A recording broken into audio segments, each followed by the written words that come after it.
The KXAN News Podcast is sponsored by Shelf Genie. Now at 5, the note found on the Michigan shooting suspect, why it led to schools in another state closing. And will they or won't they? The Austin City Council prepares to take up a 4-year police contract. The city has already agreed in principle, but tonight, why some council members are giving it a thumbs down. An unseasonably warm Valentine's Day evening, but the winds continue in our next cold front not too far away when the wind chill returns. And thanks so much for joining us. I'm Daniel Marin. And I'm Jennifer Sanders. People at Michigan State University are mourning the deaths of 3 students killed last night when a gunman opened fire on campus. 5 more are still hospitalized in critical condition. Police say the 43-year-old shooter was not a student and did not have obvious ties to Michigan State. Chris Pallone has the latest on the investigation. Videos posted on social media show the terror and fear gripping Michigan State University as a gunman roamed the campus. I thought that I was going to die. Claire Papulius was in Berkey Hall attending a night class just after 8 when the gunman walked in. 3 or 4, really, I could hear gunshots, directly behind my head. And I could see the smoke, like gunpowder or something from the weapon firing, and then I could smell. And immediately I dropped to the floor. She says students in the back helped the wounded as others broke open a window and helped survivors escape. I will never forget the screams of my classmates. Claire called her mother as the attack was still unfolding. I heard 3 gunshots and screaming, and we jumped in our car and drove up there. Hundreds of officers swarmed the campus. Police say the attacker killed 2 students in Berkey Hall before killing another near the student union just down the street.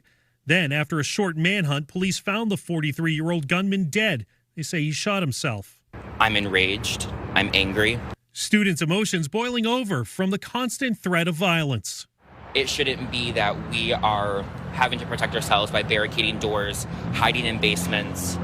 We have to be calling our loved ones and not wanting to hang up the phone because we're not sure if it's the last time we'll talk to them. Now, as yet another American campus reels from the shock and grief of what should be the unthinkable, the search for answers is just getting underway.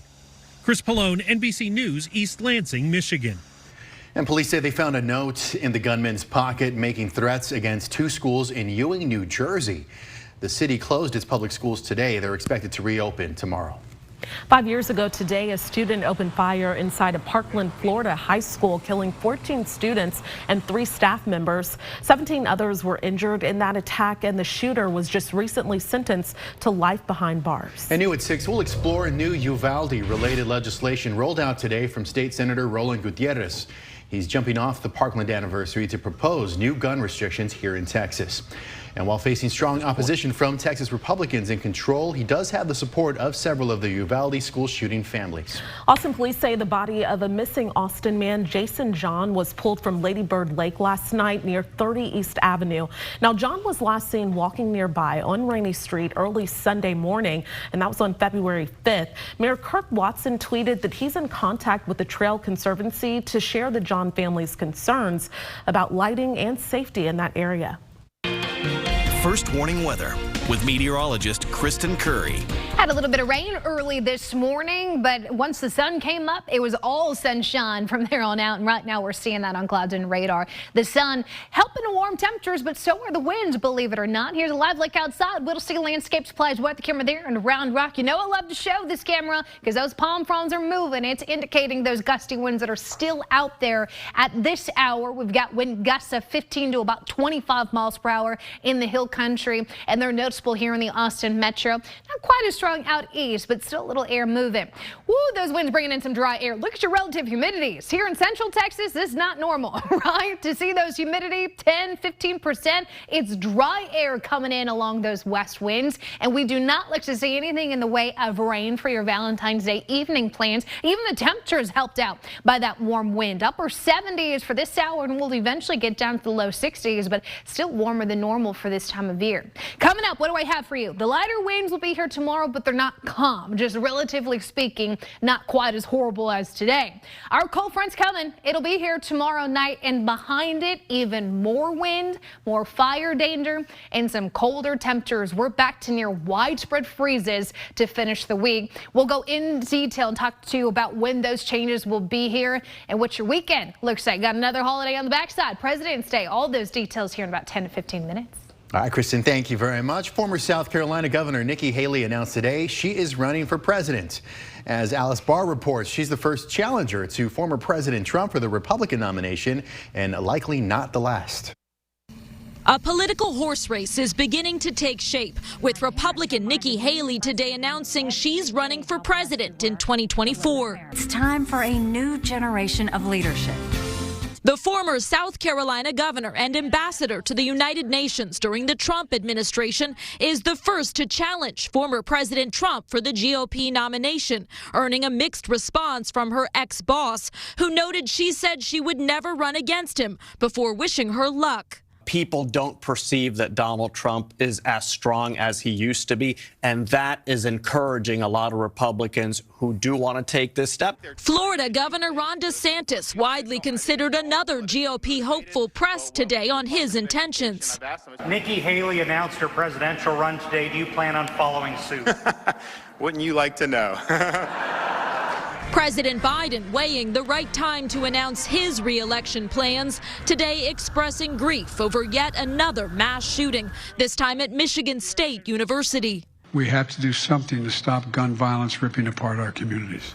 As he grapples with that seemingly intractable American tragedy, the president facing lagging approval numbers and criticism over persistent inflation and a perceived lack of transparency over those unidentified objects shot down in U.S. airspace. All challenges Republicans are seizing on as focus begins to shift to the next presidential election. In Washington, Alice Barr, NBC News. California Senator Dianne Feinstein says she will retire at the end of next year after 3 decades in the Senate. Now at 89, the Democrat is currently the oldest sitting member of the upper chamber. Several House Democrats have already announced a bid for her seat, including Representative Katie Porter. The state's Health and Human Services Commission is warning the millions of Texans with Lone Star cards that are loaded with financial assistance to beware of scammers. Already this year, it says there have been 32 investigations into card skimming. That's where devices are fitted onto card readers to steal your information. Now, to protect yourself, the state suggests that you use your Texas Benefits app to monitor any purchases, freeze or unfreeze your card, and change your PIN. A drone that can both fly high above and dive under the water. Just ahead, how developers hope to use this technology. Austin City Manager announced an agreement in principle on a 4-year police contract, why some city council members say they're opposed. And the case of a rancher accused of shooting a Mexican national on his ranch is making international headlines. We'll look at the arguments being made in the courtroom. Some Black patients in need of a new kidney could receive a transplant sooner. That's because the Organ Procurement and Transplantation Network in the U.S. just switched to a race-neutral formula to determine who's eligible and when for a kidney transplant. Ahead on NBC Nightly News, Yamiche Alcindor speaks with a woman surprised to learn being Black was ever a factor in her wait time, and with a doctor who says this change is key for health equity. So we're righting a wrong where their priority was artificially pushed down, and we're looking to right that so that it's just a more accurate reflection of where they should be on the list. And coming up at 5:30, why Black Americans are at a higher risk for needing a kidney transplant and how many people this adjustment could help. Well, you want to see this. A Japanese telecommunications company, a giant there, KDDI, has teamed up with drone makers to develop what they call the world's first air-to-sea drone. Experiments of the water-air combination drone were carried out on a remote island in western Japan. Now, the main drone flies autonomously, and then once it reaches its destination, the subunit, which is an underwater drone, enters the water. Now, the sub-drone, which can be controlled remotely, is also equipped with a camera so it can be used to inspect underwater. The innovative technology is expected to reduce demanding labor in the observation of fishing grounds and the inspection of infrastructure like dams. Yeah, and what you doing for hurricane season? We'll put those out there too. Let me show you what's going on with your pollen count today. This was the slide over the last 24 hours. Unfortunately, looking a little busier than it did yesterday at this time. So we did see an increase in both mold and cedar, both at medium levels. It's a 248 cedar count, over a 99,000 count for mold. I do expect this to get worse before it gets better. We got more wind to talk about. It's coming up in your first warning forecast. This KXAN News podcast is brought to you by Shelf Genie. I'm Rosie Newberry from KXAN Studio 512. Considering replacing your kitchen cabinets? Struggling to find or reach things? Go to shelfgenie.com/Austin. Shelf Genie designs custom pull-out shelves for your existing cabinets, adding convenience and value to the most used room in your home. Shelf Genie custom pull-out shelves, everything in reach. Austin City Council will consider two big items during a special meeting tomorrow. First, will it direct the city manager to pursue a one-year agreement with the Austin Police Association instead of the four-year agreement in principle laid out already. And will there even be a city manager to direct it? KXAN's Grace Reader dives into everything you need to know going into those votes. More than 4 years after Austin City Council last approved an agreement with the Austin Police Association to work towards a deal that may be acceptable to council, the debate is once again laser focused on oversight. How and who investigates officers and how they're disciplined. Last week, Austin City Manager Spencer Cronk and the Austin Police Association announced they'd come to a 4-year agreement in principle. But in Austin, City Council ultimately signs off. We have been briefing council both in executive session and in the public around these negotiations. We've asked him to make sure that we are okay with a 4-year contract before presenting it to the public as a done deal. Some city council members say it's far from a done deal. Councilmember Chito Vela put forward a resolution to table the 4-year agreement altogether and instead negotiate a 1-year extension, because the other caveat here is there's an election in May. We should not take steps to undermine the will of the voters before they have even had a chance to vote. There will be 2 police oversight propositions on your ballot this spring, and that opens a whole other can of worms. The issue that we have is that this effort, they've given the same name as ours. The same name, but they're not the same. One is backed by a social justice group, the other has ties to the police association, we learned. Regardless of which voters want, the concern some city council members have is that a new contract with the police union will erase the will of the voters. Petitions should go to the voters. Grace Reader, KXAN News. And the Austin Police Association's president said last week they're not going to work on finalizing a 4-year deal while also debating a 1-year contract. Now, we also expect to hear more about the cost of all of this tomorrow. City Manager Cronk has said the 4-year agreement will cost the city significantly less than the 1-year extension. And tomorrow, the City Council could authorize severance benefits for City Manager Cronk, and it could potentially appoint an interim city manager. Austin Mayor Kirk Watson says he added the items following the city's management of the ice storm. Watson said the lack of clear and timely and accurate communication that left our community in the dark was unacceptable. Now, we've got a timeline for you of Cronk's 5 years as city manager at KXAN.com. First warning weather with meteorologist Kristen Curry. Well, you're stuck with me tonight. It's Chief Meteorologist Dave Diamond. Enjoy some vacation time. So let me show you what's going on with your forecast here, because tonight is going to be a relatively quiet night. Storm system lifting away from us. We've got mainly clear skies out there. Currently sitting at 78 degrees. It is very comfortable for February. Southwest winds at 10 miles per hour. Humidity low, only at 13%. And I'll tell you, these winds are getting better. They're not perfect yet, but better than what we had earlier this afternoon. Winds still gusting 15, 25 miles per hour out in the hill country, and then about 15 to 25 even here in the Austin metro. So when will they go away? Well, really not anytime soon. They get better as we get into this evening. Wind gusts of about 15 to 20 miles per hour. Same thing as we wake up tomorrow morning. But tomorrow's still looking breezy. It's still going to be a day where that air is moving around on us. But notice the direction. The winds are coming out of the south tomorrow afternoon. And we still have those wind gusts about 25 to 35 miles per hour west of the hill country. So the fire danger is still in the conversation here as we get into Wednesday and more so Thursday too. The red flag warning was only issued for Llano and Gillespie County today. This is going to take us until 7 p.m. for the low humidity and the strong winds. Basically a bad combination if a wildfire were to spark.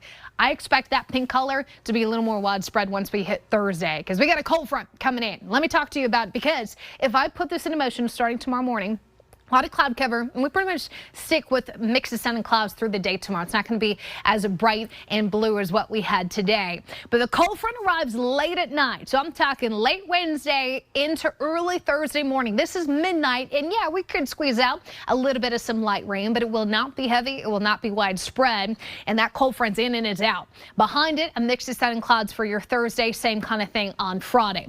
Now, what are we going to get if we're not going to get rain out of that front? We're going to get another round of wind. Wind gusts will start to come up. So tomorrow is kind of the day between the really windy conditions we had this afternoon and the really windy conditions to come. Watch as this cold front gets in here. This is Wednesday night. Tomorrow night at 10 p.m. Here come these winds. Notice the direction now coming out of the northwest. That's a cooling wind for us. So not only do our wind gusts get to 30, maybe even 45 miles per hour on Thursday, it's also going to bring in some much cooler air. Will we see any meaningful rain this week?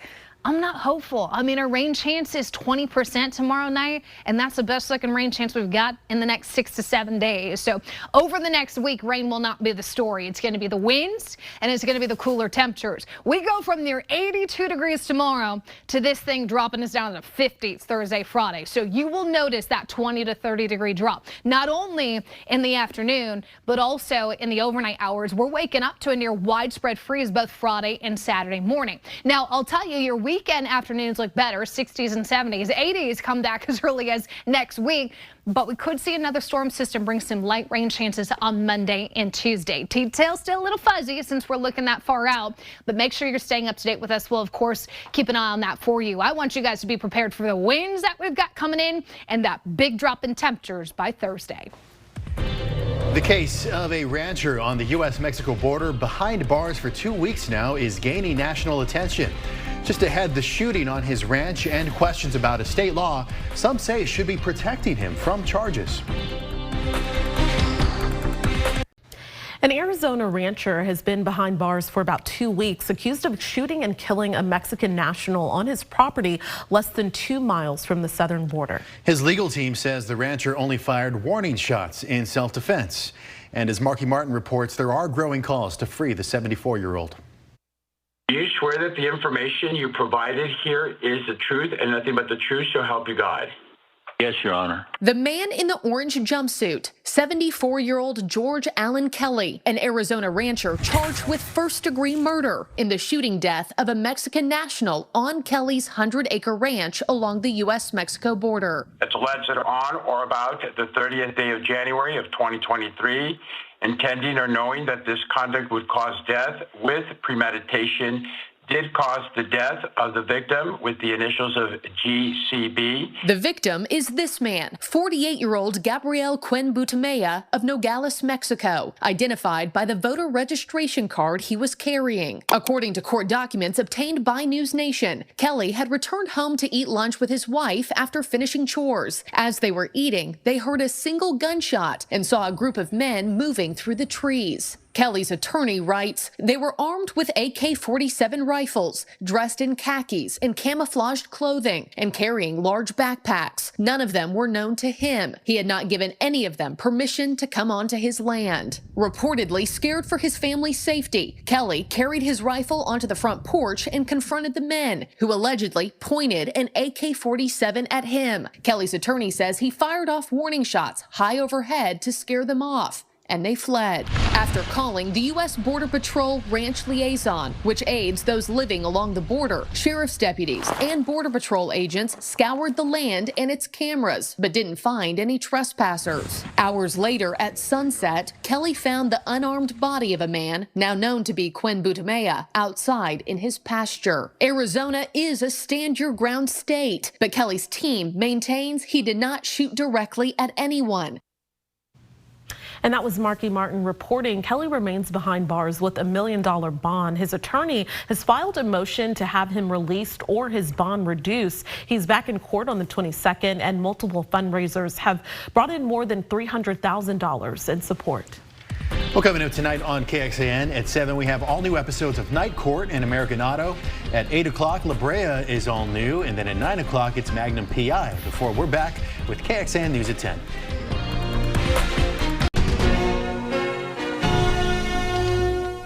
Thanks for listening to KXAN News Nightly. You can also listen to KXAN News Today every morning for more in-depth coverage of what matters most to you.